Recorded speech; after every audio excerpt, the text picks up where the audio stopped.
Welcome to my channel Set Talks. Set Talks சேனலுக்கு உங்களை அன்புடன் வரவேற்கிறேன். இன்னைய வீடியோ வந்து பார்த்தீங்கன்னா 500வது வீடியோ. ரொம்பவே ஹாப்பியாக இருக்குது. ஸோ இன்றைக்கி அது கிறிஸ்மஸ், அதுவுமா இந்த 500வது வீடியோ உங்களோட ஷேர் பண்ணுறதுல நான் ரொம்ப மகிழ்ச்சி அடைகிறேன். இந்த அளவுக்கு நிறைய வீடியோஸ் போடுறதுக்கு கண்டென்ட்டையும் எனக்கு ஓரளவுக்கு கொஞ்சம் நாலேஜையும் கொடுத்துருக்கக்கூடிய கடவுளுக்கு நான் மிகப்பெரிய நன்றி நான் சொல்லிக்கிறேன். அது இல்லாமல் இந்த வீடியோஸ் நிறையா பேர் வந்து பார்க்குறீங்க, சப்ஸ்கிரைப் பண்ணியிருக்கீங்க. நான் வீடியோ போடுறதுக்கு அடுத்தடுத்த ஒரு உத்வேகத்தையும் என்கரேஜ்மெண்ட்டையும் கொடுக்குறீங்கன்னா உங்களுடைய வியூஸ் அண்ட் கமெண்ட்ஸ் தான் ஃப்ரெண்ட்ஸ். நீங்கள் வியூ பண்ணி கமெண்ட் பண்ணுறதுனால, எத்தனையோ பாசிட்டிவ் கமெண்ட்ஸ் வந்து கொடுக்கறதுனால மட்டும்தான் என்னால் அடுத்தடுத்து வீடியோஸ் போட முடியுது. நிறையா டைம் வந்து இடையில நான் வீடியோ போட முடியாமல் ஒரு 3 மாதம் பிரேக்கெல்லாம் எடுத்திருக்கேன். இருந்தாலும் அதுக்கப்புறம் மறுபடி வந்தப்போ நீங்கள் எல்லாருமே ஃபுல்லாக நின்று இப்போ வரைக்கும் கண்டினியூஸாக நீங்கள் சப்போர்ட் பண்ணியிருக்கீங்க. கிட்டத்தட்ட 4 வருஷமாக வந்து என்னோடய வீடியோஸை நீங்கள் பார்த்துட்ருக்கீங்க. ரொம்பவே ஹாப்பி. கூடிய சீக்கிரம் நம்ம தௌசண்ட்ஸ் வீடியோ வந்து நம்ம ரீச் பண்ணுவோம்.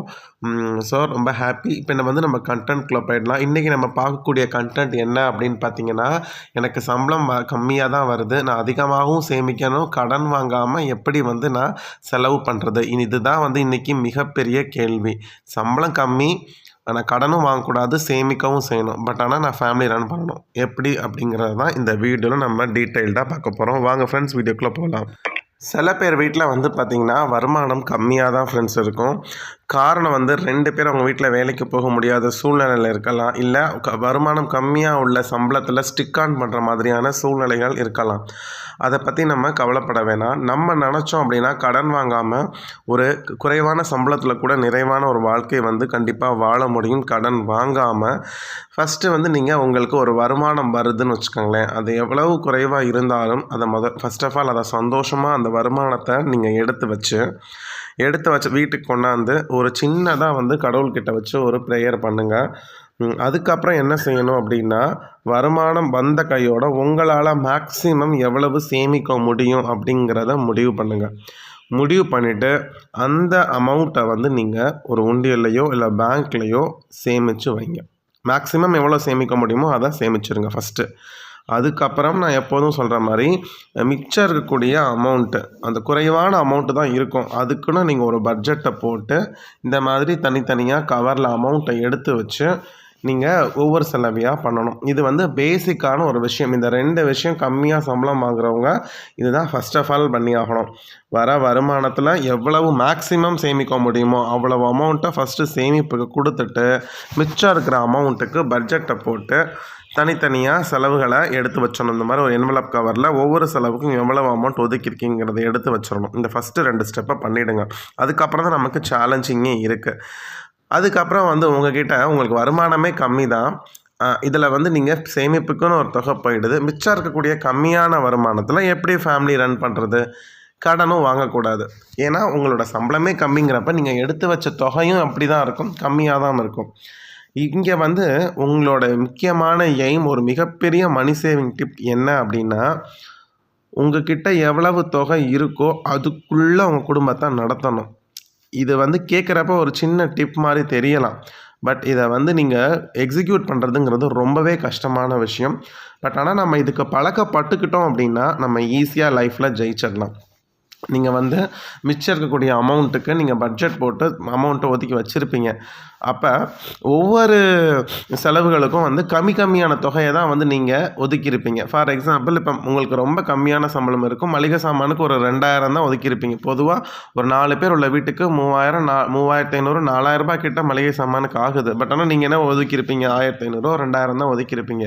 பாலுக்கு கொஞ்சமாக ஒதுக்கியிருப்பீங்க. அது மாதிரி ஒவ்வொரு செலவுகளுக்கும் நீங்கள் கம்மியாக தான் ஒதுக்கியிருப்பீங்க. இதுதான் வந்து ப்ராக்டிக்கலாக நடந்திருக்கும் பட்ஜெட் போடுறப்ப. அப்போ நீங்கள் என்ன செய்யணும், அந்த ஒவ்வொரு செலவுகள் வரும்பொழுதும் அது கம்மியாக பண்ணுறதுக்கு நிறையா விஷயங்களை நீங்கள் எதிர்கொள்ளணும்.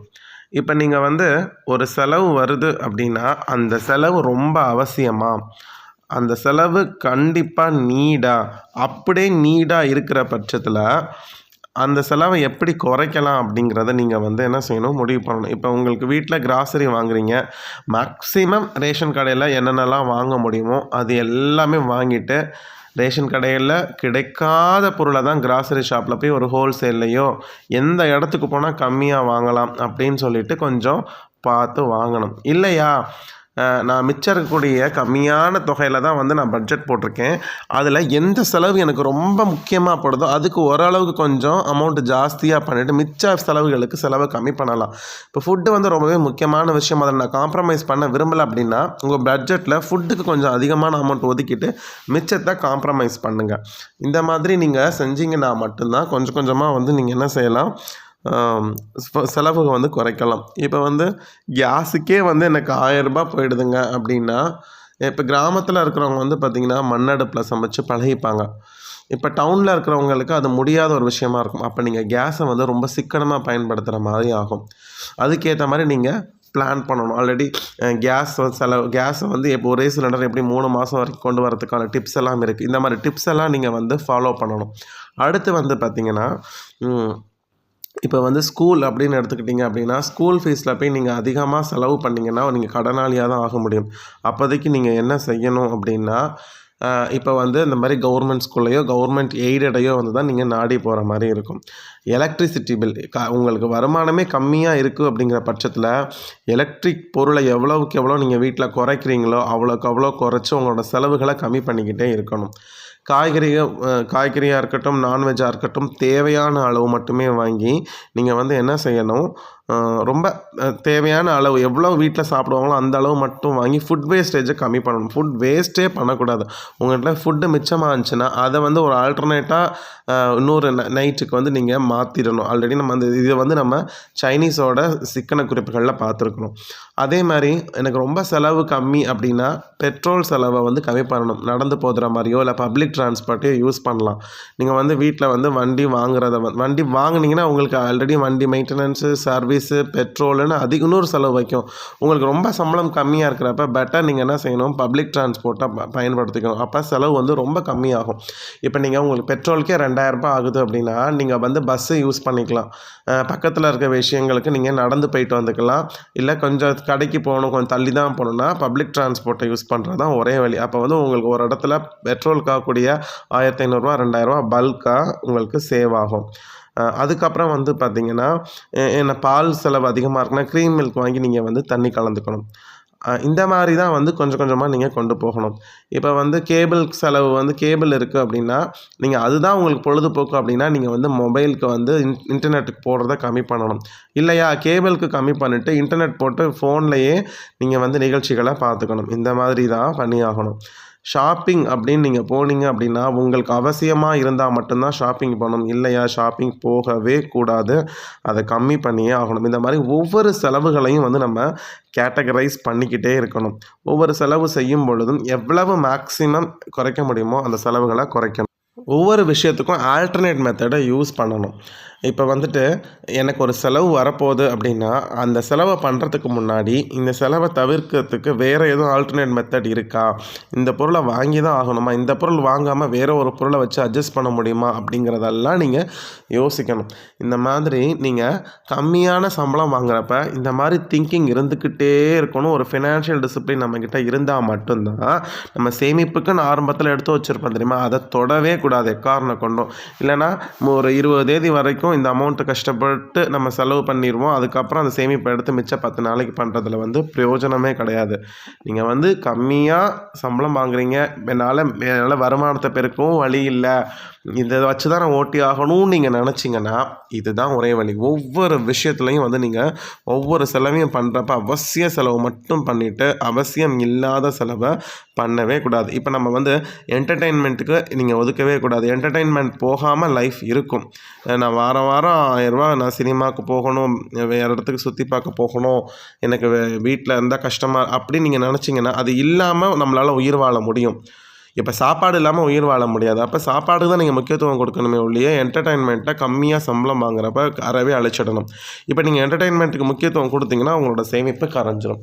இந்த மாதிரி நீட்ஸை மட்டுமே செஞ்சுக்கிட்டு நீங்கள் வந்து வாண்ட்ஸை தள்ளி வைக்கணும். இதுதான் ஒரே சேவிங்ஸ் டிப். இது வந்து சிம்பிளாக இருக்கலாம் வீடியோ, பட் இதை நீங்கள் ஒரு டிசிப்ளினாக ஃபாலோ பண்ணீங்க அப்படின்னா கண்டிப்பாக நம்மளால் கம்மியான சம்பளத்தில் கூட ஃபேமிலி ரன் பண்ண முடியும். பட் இதே மைண்ட் செட்டில் நீங்கள் லைஃப் போயிட்டே இருந்துச்சுன்னா லைஃப் ரொம்ப போர் அடிக்கும். அதனால தான் கம்மியான சம்பளத்துலேயும் நம்ம இல்லாமல் நம்மளோட வருமானத்தை பெருக்கிறதுக்கு அடுத்த கட்டத்துக்கு நம்ம போயே ஆகணும். நீங்கள் இந்த கம்மி சம்பளத்துலேயே ரொம்ப நாள் வந்து நம்மளால் மெயின்டைன் பண்ணவே முடியாது. ஏன்னா இன்ஃப்ளேஷன்ற ஒரு விஷயம் இருக்குது.